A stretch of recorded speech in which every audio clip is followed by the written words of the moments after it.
How to make sure you're running a business that you love. Hello, it's John. It's episode 203, maybe. Marketing for Owners podcast, you know that because you're on iTunes, maybe Stitcher, maybe SoundCloud, maybe on the website, maybe YouTube. Well, wherever you are, thank you. Thank you from the bottom of my heart. I appreciate you and you giving me this time. So today, I'm going to talk about working in a business that you love. For whatever reason, most or many people hate their jobs. Now they may say they don't really hate it, they're just joking with their friends down the pub or over dinner. But to be honest, if you love your job, you tell people that you love your job. Now, of course, many of us go into business so that we can do something we enjoy doing. But are you still enjoying it? Really?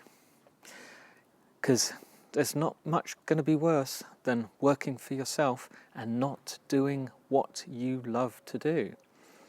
However, it's not all bad. I've got some good news for you. You can turn things around.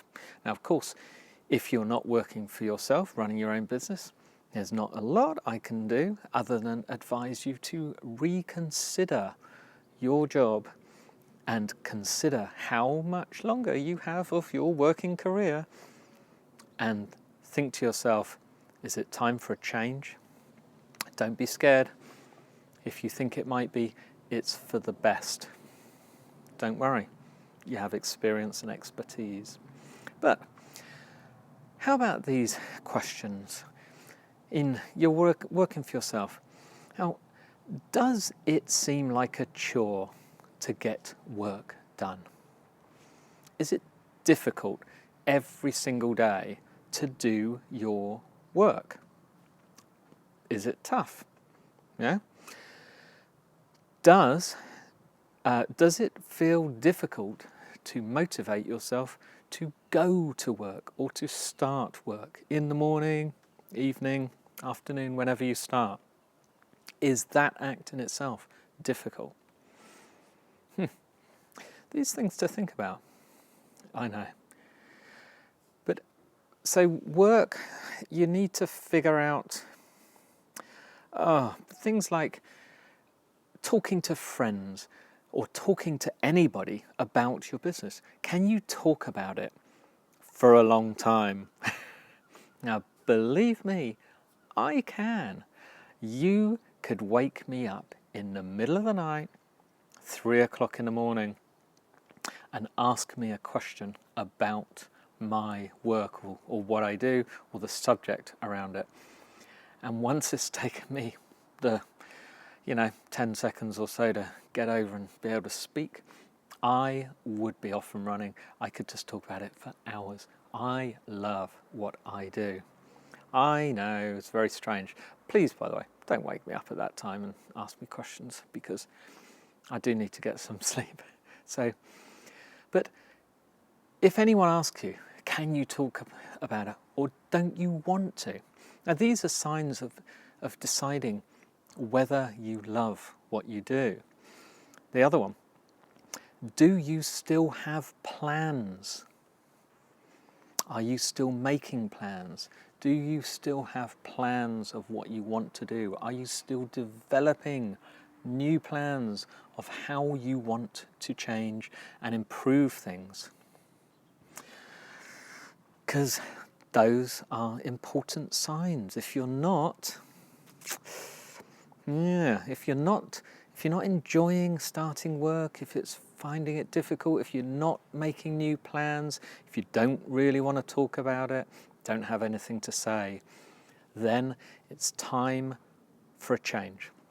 And there are ways you can change it up. So let me give you a few ideas. Now, first of all, obvious, get a pen and a pad.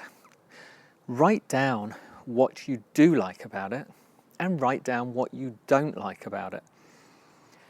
Write down every single task every single thing that you can think of that you do or could do in your work that you like doing, and every single task that you don't like doing, no matter how small. Even if it's speaking to staff, answering the phone, locking up at the end of the day, every single little task, write them down. And don't be worried if you don't like them.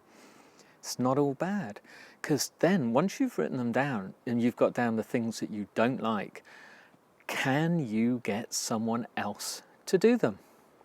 There are people that possibly work with you or work for you that would be prepared to either do it. If they work for you, of course, they should be happy to do things for you when you explain that this will help you in a bigger picture to drive the business forward. So explain the why. Don't just say, I want you to do this. Explain why. You're not a tyrant, remember. Learn more.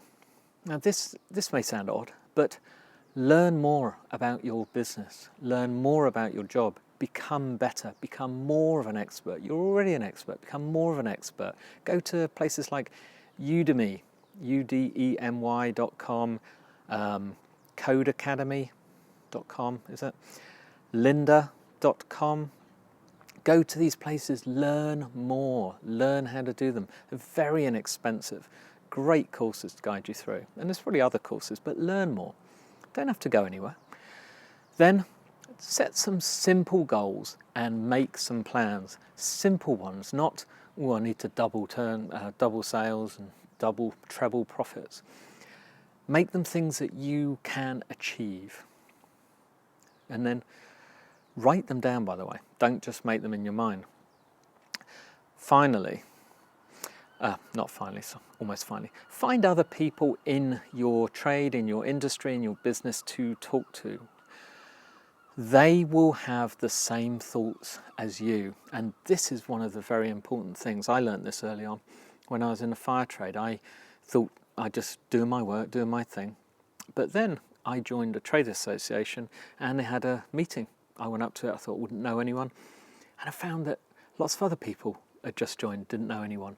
We got together, we had similar things, we're not competitors, we're from different parts of the country, but finally I had someone who had something in common to talk to about work. And we talked about the things that were enjoyable. You remember the day when, can you remember when you started and all this was, all that kind of talk. It made it fun. Some of these people are still friends, a good 25 years later. Great. And of all ages and all places, all types of people. In fact, these conferences, some of them are online. You can get into forums and answer questions and see what other people are up to. Or you can get into the new live streaming apps. Look for people who are broadcasting on Periscope, because then you can interact on a live and see what people are like.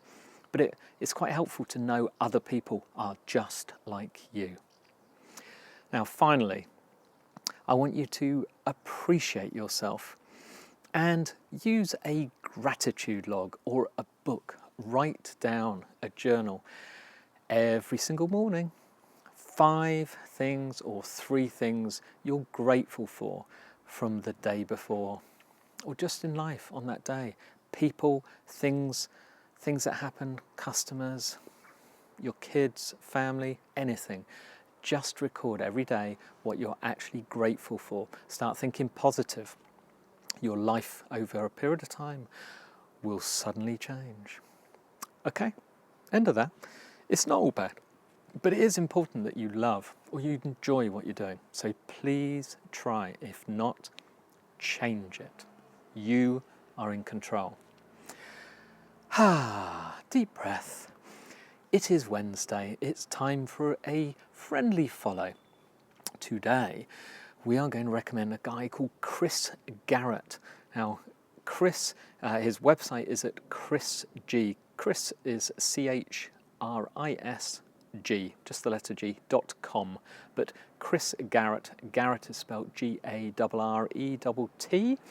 You would find the links for things like this at marketingforowners.com/podcast/203, the number 203. You'll get all the show notes, everything I've discussed. So all the things I recommended, if you've already forgotten them, you can rewind them, or if you're driving your car, listening to this, or jogging, you can go back and grab the notes later. Chris Garrett, by the way, Chris is a fantastic marketer. He has been in the marketing industry forever. I actually thought he was English, but apparently he's born in Canada, I think. But he's been around, he's written books, he works extensively now with Copyblogger. But I've seen him, he's written books for Darren Rouse. I'm pretty sure he wrote a book with Dr. Ken Evil in Canada years ago as well. But the guy is incredible. His knowledge is extreme in all things marketing. Follow Chris on Twitter, follow him on social media, read his blog, see what he can help you with. He is worth the time. Okay, I will be back tomorrow. We'll have something else good to talk about.